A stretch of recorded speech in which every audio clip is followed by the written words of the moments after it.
Hi guys, and welcome back to Rich Girl Energy Podcast. I'm your host Priyanka, and before I get into this episode, I just want to say I had the worst flu and it completely wiped me out, and then obviously it was Christmas and New Year, so I didn't upload and I just took a break. I am also a master's student, so I'm not sure how much I'm going to be able to upload, but I'm going to try my best. I don't want to be too harsh on myself. This is the fourth episode of my podcast and it is called The Art of Becoming Unavailable. This episode has been broken down into 5 different chapters, obviously according to whichever chapter you want to watch and listen to. Feel free to skip to that one. I'm going to be starting off with chapter 1, which is called What Being Unavailable Really Means. I feel like when people hear the word unavailable, straight away they think cold, distant, pushing people away. Being unavailable is about intention. It's about realizing your time, your energy, your emotional access. All these things are things that shouldn't be given out freely just because someone wants them. That responding quickly means that you're kind. That always being there means you're loyal. That over-explaining means you're emotionally mature. But what no one tells you is how draining it actually can be to be over available. It teaches people that access to you is automatic. They just know that you're going to be there. It teaches them that your time is flexible. It teaches them that your emotional labor is endless. There's literally no limit. And when access is automatic, it stops being valued. Literally nobody cares because they know they can get you to do what they want you to do for them. Being unavailable is when you realize that you don't need to be reachable at all times to be a good person. You don't have to explain every single choice to every single person. You don't have to respond to things immediately. Unavailable doesn't mean absent, it means selective, it means being picky. It means you stop living in reaction mode, you start living in choice. You do the things that you want to do because you want to do them, not because someone else wants you to do them. You choose when to engage, you choose when to step back, and most importantly, you choose what deserves your energy and what doesn't. And when you make that shift in life, it starts to feel quieter and more peaceful. It feels calmer, more grounded, and more aligned. Now I'm going to be moving on to chapter 2, which is called Becoming Unavailable for Chaos and Confusion. One of the most important things you have to be unavailable for is chaos. Emotional chaos, mental chaos, situations that consistently keep you guessing. Chaos can look like mixed signals, hot and cold energy, inconsistent communication, and the people that decide to pull you close and then push you away. Sometimes chaos can feel exciting, sometimes it can also feel very intense. Over time, you will start to realize that it's actually instability. And as a woman becoming her, you need stability in life. A grounded woman doesn't want emotional highs and lows. She craves consistency. She craves peace and she craves clarity. Becoming unavailable for chaos means that you don't allow yourself to be in situations that make you feel uncomfortable or unsafe. You stop trying to figure out people's behavior and how they feel towards you. You stop waiting for clarity that never comes. You stop explaining to people how they're supposed to treat you. Clarity isn't something that you need to chase. You start choosing conversations that are safe and peaceful over the dramatic ones. You choose consistency over chemistry, and you choose peace over potential. This isn't an easy shift if you feel like chaos is so familiar to you. You're going to find it hard to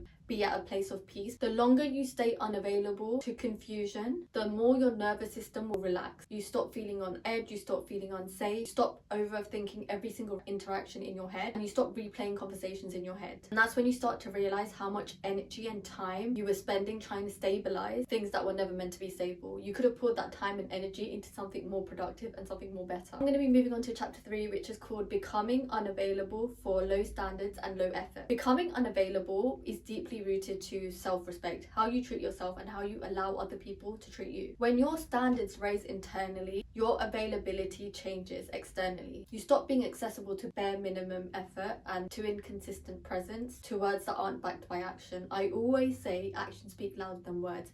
A lot of people say things they're going to do but will never do it. There are only a few people that will say something and then go and actually do it. You stop accepting half-hearted fake energy just because it's familiar.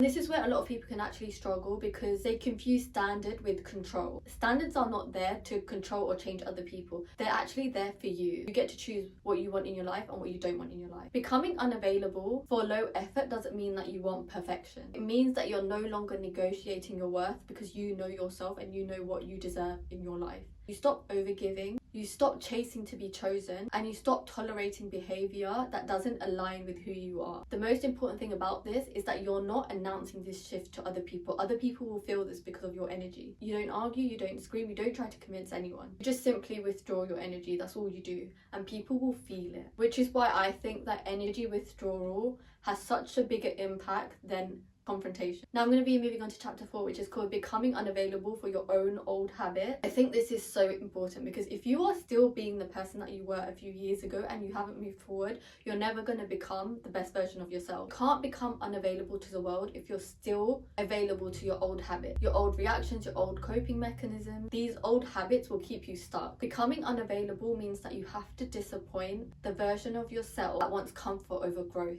Being comfortable is never going to get you anywhere. You have to be uncomfortable in order to grow. It means becoming unavailable to people pleasing, overthinking, and emotional spiral. It means you pause before you react, sitting with the discomfort instead of trying to escape it, and choosing long-term peace over short-term relief. The real growth happens because you're not just changing what you tolerate from others, you're actually changing what you tolerate for yourself.